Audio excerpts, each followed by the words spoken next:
prix décerné aux personnes qui se sont distinguées dans leur domaine d'activité lors de la 6e édition de la Journée nationale du prix d'excellence. Les lauréats ont reçu chacun 10 millions de francs CFA. Un autre butanier a accosté avec 7000 tonnes de gaz. Le cauchemar des populations, bientôt un lointain souvenir. En Indonésie, un séisme a coûté la vie à au moins 98 personnes. Des milliers de bâtiments ont été détruits. Les secouristes sont à la recherche de survivants. Bonsoir et bienvenue dans le 19h. 77 personnes qui se sont distinguées par leur travail ont reçu des prix aujourd'hui lors de la 6e journée nationale de l'excellence. C'était au palais présidentiel. Une idée du gouvernement en vue de promouvoir une société d'excellence. Leur abnégation au travail, leur sens élevé de la responsabilité et leur mérite reconnus par la nation. 77 lauréats répartis dans divers secteurs d'activité honorés ce lundi lors de la 6e édition du prix d'excellence. Parmi eux, Marie-Josée Talou. Elle revient du Nigeria où a eu lieu les championnats d'Afrique d'athlétisme avec 3 médailles dont 2 en or et 1 en argent. Elle a reçu les honneurs du couple présidentiel. Les récipiendaires n'ont pas caché leur joie de recevoir les reconnaissances de la nation et n'ont pas manqué d'exprimer leur gratitude aux autorités ivoiriennes. En plus d'un trophée et d'un diplôme d'honneur, chaque lauréat est reparti avec une enveloppe de 10 millions de francs CFA. Le chef de l'État, Alassane Ouattara, a invité les lauréats à être des ambassadeurs de l'excellence dans leurs différents domaines. Institué en 2013, le prix de l'excellence a lieu à la veille de chaque célébration de l'indépendance.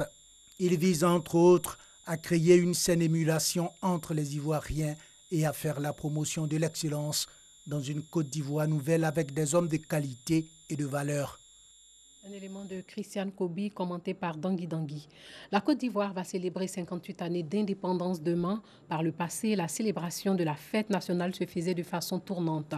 Cela avait été établi par le premier président ivoirien Félix Houphouët-Boigny.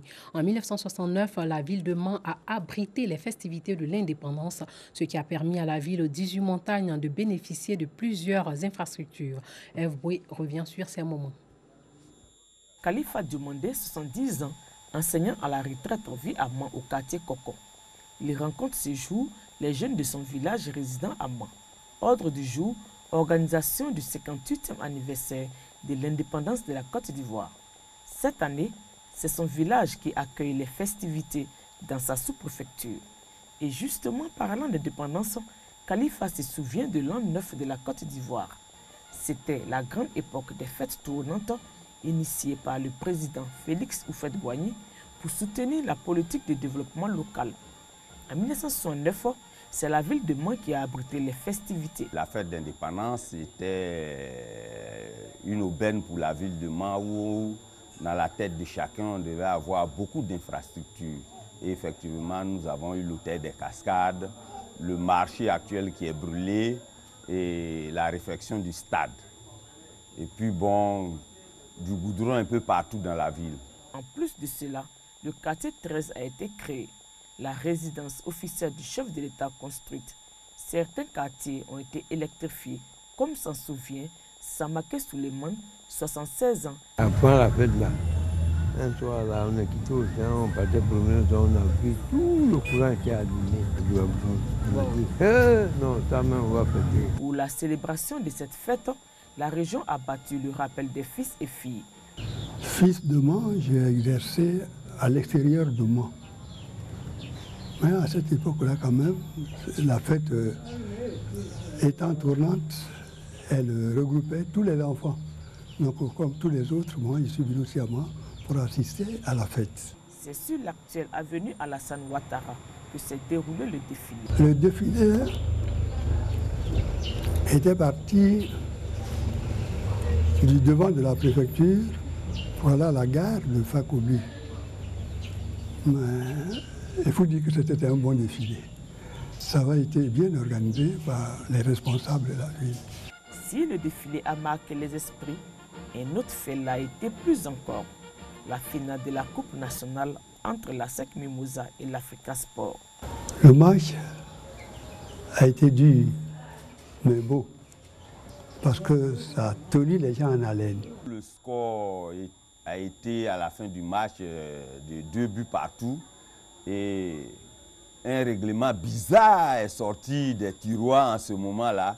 Et on a dit que l'équipe qui avait plus de corners gagnait le trophée. Et je crois que la SEC, si mes souvenirs sont bons, la SEC avait eu 2 corners et l'Africa 1. Bon, donc l'Africa a perdu le match. Tout compte fait, l'époque des fêtes tournantes a laissé des traces dans la mémoire collective, ne serait-ce que pour l'éclat que les villes retenues offraient la veille des célébrations. Si on pouvait vraiment la faire revenir, c'est une bonne chose pour tout le pays. Les villes allaient se développer.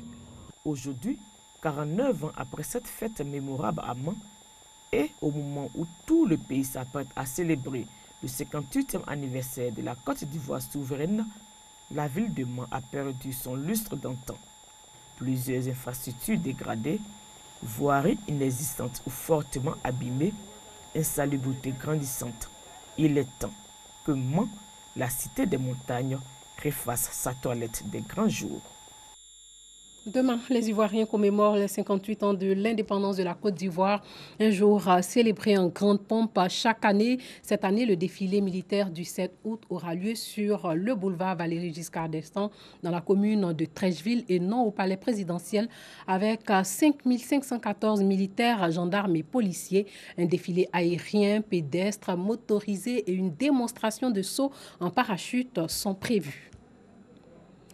7000 tonnes de gaz butane viennent renforcer les 9000 tonnes arrivées la semaine dernière, ce qui devrait permettre de mettre fin à la pénurie à laquelle sont confrontés les ménages depuis plusieurs semaines maintenant. Dans les centres remplisseurs, le personnel de Petrosi s'active pour ravitailler les distributeurs. Le reportage de Herman Yamier.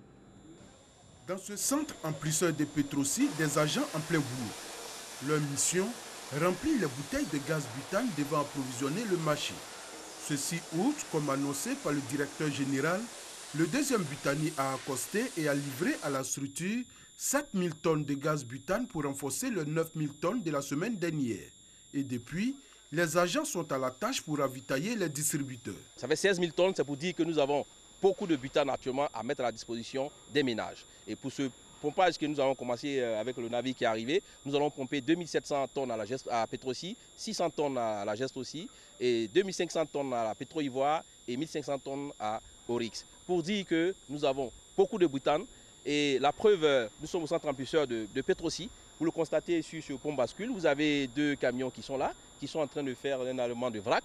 Donc ils vont prendre ce butane-là pour aller eux dans le centre remplisseur et faire le conditionnement pour les ménages. Les 5 centres remplisseurs suffisamment approvisionnés, l'autre défi est le ravitaillement des grossistes et des détaillants.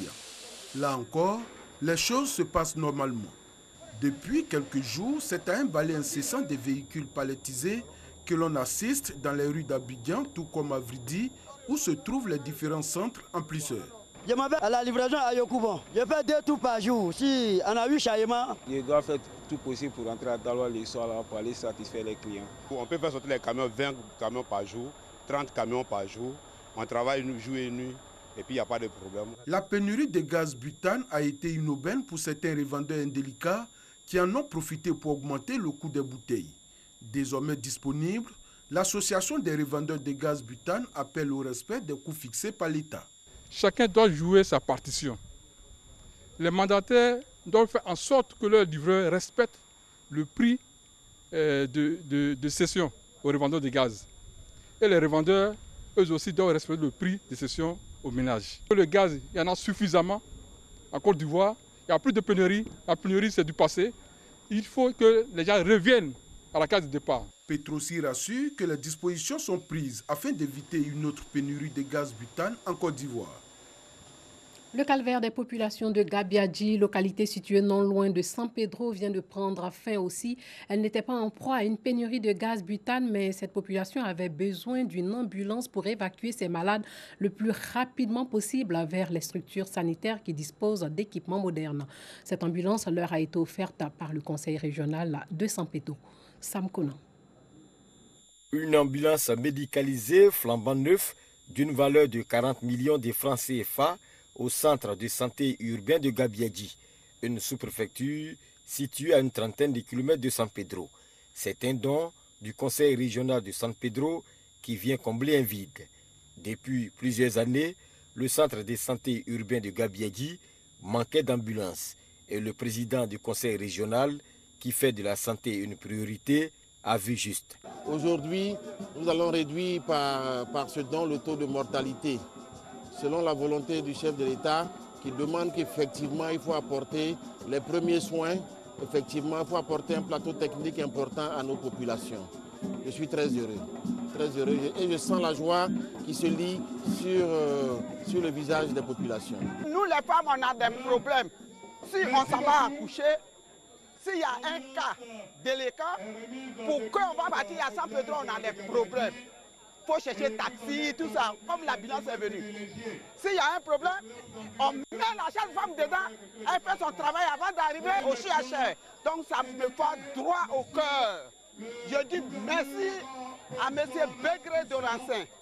Selon le président du conseil régional de San Pedro, d'autres centres de santé des localités vont être dotés dans les jours à venir de matériel et d'ambulances pour soulager les populations. 78 enfants du personnel de l'UEMOA ont participé à une colonie de vacances en Côte d'Ivoire du 21 juillet au 4 août dernier. Au-delà d'apprendre à vivre ensemble, à se connaître, à accepter leurs différences, les enfants ont pu s'imprégner du patrimoine culturel et économique ivoirien. Ils ont visité des champs de cacao afin de suivre le processus de fabrication du chocolat. Herman Yamien était avec ses enfants à Mondoukou. Après la Guinée-Bissau l'édition dernière, c'est la Côte d'Ivoire qui a accueilli les enfants du personnel de l'UEMOA pour cette colonie de vacances. Ces enfants venus des 8 pays qui forment l'UEMOA ont pu découvrir en 15 jours les richesses et les merveilles de la Côte d'Ivoire, tant au plan économique, culturel que touristique. Nous avons mis 3 ans sans organiser de colonie et nous avons décidé cette année de refaire la colonie. Notre colonie est basée sur le thème de la cabosse au chocolat, à l'aventure d'une gourmandise. Donc nous sommes là dans le cadre de découvrir tout ce qui se fait autour du cacao, depuis les champs de cacaoyers jusqu'à la tablette de chocolat qui est commercialisée en grande surface. Voilà, et ça s'est vraiment très bien passé, les enfants ont beaucoup appris. Pour faire vivre ce qu'ils ont vu et apprécié, les enfants ont proposé à l'assistance une pièce de théâtre et un ballet. Des moments conviviaux qu'ils n'oublieront pas de sitôt. L'étape qui m'a véritablement touché, c'est de la manière que les paysans sèchent le cacao, les fèves de cacao. C'est vraiment extraordinaire. Et il y a même des usines qui les recopient pour ça. Pendant ces 15 jours, ce qui m'a marqué, c'est plutôt la partie éducative de la colonie. On apprend à vivre ensemble, à s'accepter les uns et les autres. Si je pouvais, je reviendrais participer à une colonie, à Abidjan aussi, parce que c'est une ville qui m'a beaucoup plu. Présent à cette cérémonie de clôture, le ministre de la ville François Michéa, par ailleurs président de l'association des maires francophones, et la présidente de la Cour de justice de l'UEMOA, marraine de la cérémonie, n'ont pas manqué d'encourager de telles initiatives qui concourent au bien-être des enfants. Dans l'enfance, dans la jeunesse, que se préparent des réflexes. Et notre union, c'est de permettre à chaque citoyen de se sentir citoyen de l'UEMOA, citoyen de la sous-région, plutôt de rester dans son territoire conscrit. Et vous pouvez être sûr que ces enfants, en partant, ont noué des relations qui vont leur servir dans leur vie adulte, et c'est ça qui est important. Nous voulions que nos enfants connaissent notre politique d'intégration, qu'ils sachent l'objectif de cette union-là et qu'ils y prennent une part active. Cette colonie de vacances des enfants du personnel de l'UEMOA, qui est à sa 9e édition, se veut tournant dans les pays de l'Union depuis son initiation en 2006. Les initiateurs encouragent les parents à inscrire leurs enfants au camp de vacances qui permettent aux participants de s'instruire davantage. De nombreux jeunes Ivoiriens méconnaissent ou savent très peu, en tout cas de leur culture, l'ensemble des connaissances, des croyances, de la morale, des coutumes, les aptitudes et habitudes acquises par l'homme en tant que membre d'une société. La culture reste pourtant un repère, une boussole pour les générations futures. L'Université internationale de Côte d'Ivoire a organisé une journée en vue de familiariser les étudiants avec leur culture. Nombreux sont les jeunes qui ne connaissent pas leur culture. La plupart ne parlent pas leur langue maternelle et ne vont presque jamais au village. C'est à cause du modernisme, dirait-on. Toutefois, si rien n'est fait, la perte des cultures pourrait sévèrement impacter sur l'héritage laissé par nos ancêtres, la tradition, les us et coutumes qui sont le repère et l'identité des peuples. Pour rectifier le tir et préserver nos racines, une journée culturelle a été organisée par l'Université internationale de Côte d'Ivoire. Objectif, intéresser les étudiants à la culture.